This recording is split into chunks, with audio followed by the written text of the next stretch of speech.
Hello there. Do you really want anorexia recovery, but you just feel haunted by anorexia itself? Well, I've got a couple of metaphors to address that. Watch the following video, like or subscribe, and peace.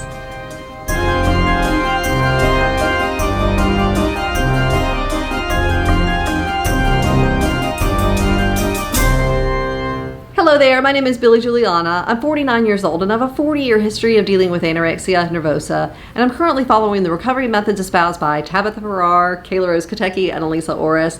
And today I have a couple of metaphors to talk about anorexia and anorexia recovery, so just bear with me while I get a little bit loosey-goosey in my thinking here, but that's par for the course anyway. Over the weekend, I was writing a blog, and it was basically a blog about why anorexia recovery is a full-time job. And it is. It's a full-time job with double shifts. So I wrote a blog about that. But as I was writing that, all these metaphors were coming to mind about the recovery process, about what anorexia has been like and what the recovery process is like. And so one in particular shouted out at me, and I thought I would develop that more for a video.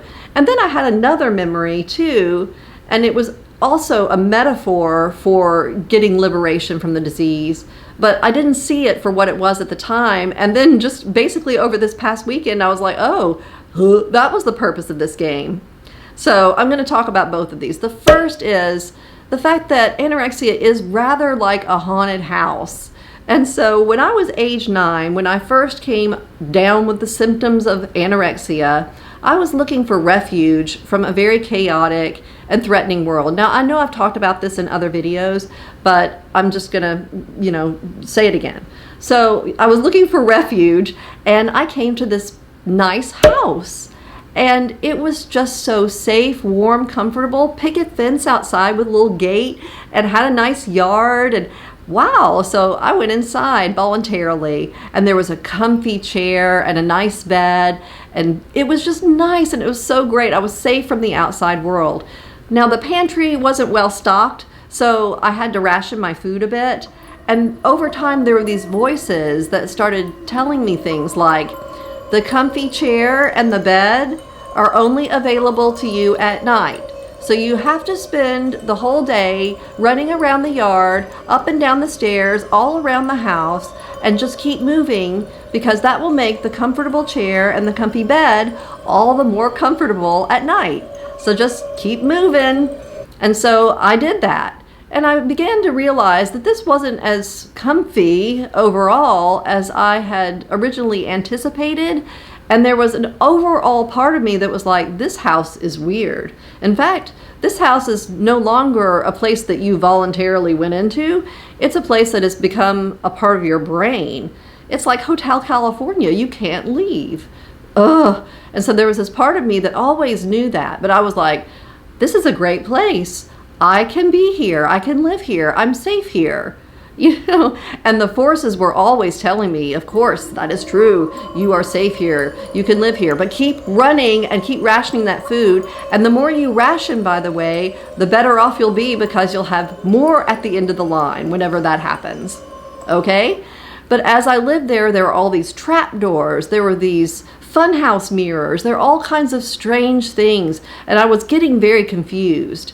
And of course, the people outside in the world were like, look at that girl go. Look at her run up and down those stairs. That's pretty amazing. But then as my weight would plummet, they'd be like, oh, wait a minute. We're not so sure about those stairs anymore. And then they would call to me from the edge of the yard, these people. They'd be like, hey, you, come over here for a second. You're going to have to pay us a lot of money, but we've got something to tell you. And I'd be like, okay, well, here, I've got some money. What do you have to say? And they'd be like, we're here to help. Now, you've invested in this property, so you're going to be stuck with it for the rest of your life. But you should eat more in the pantry. There is more available to you in that pantry than you think. Now, don't overdo it, of course, but do eat more. And you don't have to run up and down the stairs as much. That's kind of silly. Now, just go make yourself at home, but take care of yourself. Be sure not to die in there, all right? Now we're going to leave. Goodbye. And thanks for the payment. That was very nice. And then they'd leave. sometimes they wouldn't say thanks either. That was basically what treatment was like for me. It was kind of like these people on the outskirts going, this is not good, but here you are, you have this, and so you're stuck with it. So we're going to tell you how to manage it, and then we're going to leave. And we're going to take a lot of money with us when we do. And so I'm stuck there with less money trying to maintain this house that is kind of haunted, that's really haunted actually, and then everybody else is gone. So there I am, I'm stuck. So over time, I've just been like, ah! And then finally I found this method of recovery. And this method of recovery, propounded by Tabitha Farrar, Elisa Orris, and Kayla Rose Katecki, basically says, you can free yourself from this property. You can just walk out the gate. Hello, let's do it. The way you do it, it's a clear path. Unrestricted eating for life, rest. And you know what? You do not care about your weight anymore. That belongs to the house. That is a force of the ghosts and the evil doings of that haunted house. So no more worry about body weight, okay? So let's move our way across the yard here from this house and out the gate. Now the entire property is haunted. So you're going to have to make your way all the way out the gate before you can say that you are recovered. And I'm understanding this. I am. So I start eating unrestrictedly, but I'm still in the yard. And yet, as I eat unrestrictedly, I am still plagued by the forces and the spirits and the ghosts and the evil minds of this haunted house. And so I'm susceptible to all of this. I've been hearing it all my life, of course. And plus, these people over the years that have been standing in the yard have been saying, yeah, basically what they're saying is true, but don't overdo it, okay? And so I'm hearing all of this, and so I'm like taking a very slow walk, metaphorically, double metaphorically, since we're talking in metaphors, towards this gate. Now, I would not recommend the slow walk, because you know what? The slower you go, the more susceptible you are to these forces. And they're basically the forces in your brain, by the way, that are telling you hither and yon about what to do with yourself. Those are all the anorexic forces. And I have taken the slow route, and I have allowed myself to be very compelled by the old voices. And so I have to be now super mindful about all my thoughts, because I've finally realized that all my thoughts stink, basically. Because the clear path is unrestricted eating and rest. Okay, so what am I doing diddle-daddling in the yard listening to these things, okay? So at this point, I'm like, look, I've got to make a run for it. Metaphorically, okay, we're not moving here. I got to make a run for that gate. So after all this time dilly-dallying in the yard, I'm ready to run for the gate. Because this thing is haunted and it's full of evil spirits. And there is real estate available for me on the other side. I've been told all this time that this was the only property I had in life and I had to just work with it. But actually, no, there is stuff available on the other side. I don't know what it looks like, and I don't have time to assess it. I just need to run out there and find it and claim it. Okay, so that's my first metaphor. I wouldn't suggest the yard thing. I've done that, and now I'm like, I think I'm going to just head straight for the gate. But also, if you find yourself stuck in the yard, be very mindful about all your thoughts, because all your thoughts are haunted thoughts. And so you just got to keep your mind focused on that gate and getting out the gate. All right, so that's metaphor number one. I want to move to metaphor number two now. This actually occurred. Now, about 15 years ago, I was going through treatment, but this particular part of this particular treatment center actually makes sense to me now.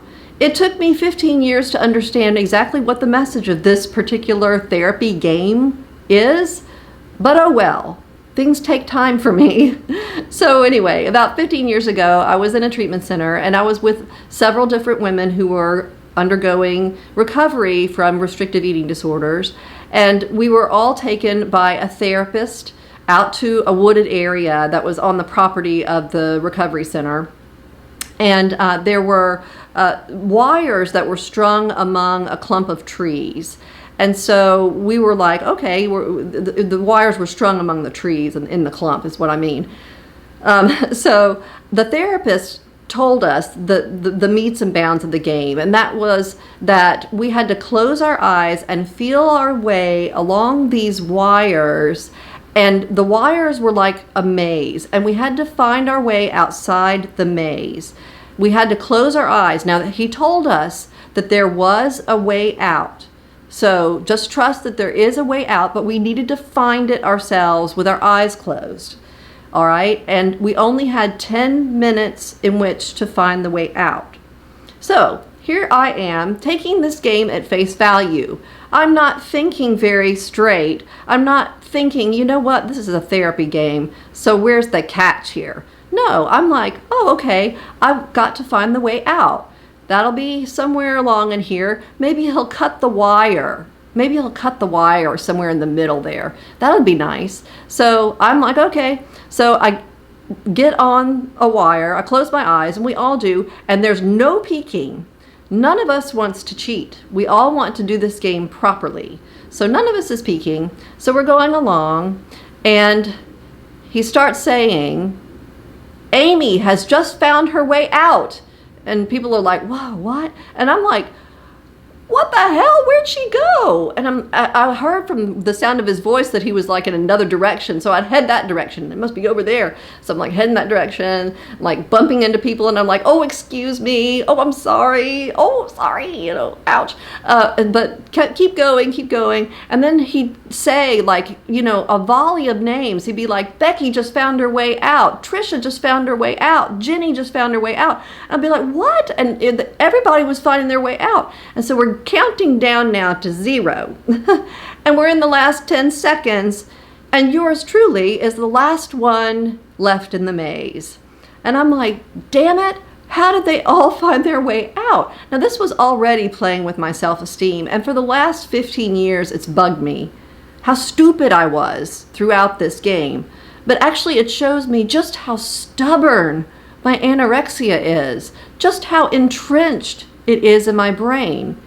And if I can help any of you get to liberation from this disease faster than I have, then please take the message of this game and run, metaphorically. Okay? So I'm basically going, oh my God, I don't know where the exit is. I can't find it. I don't know what to do.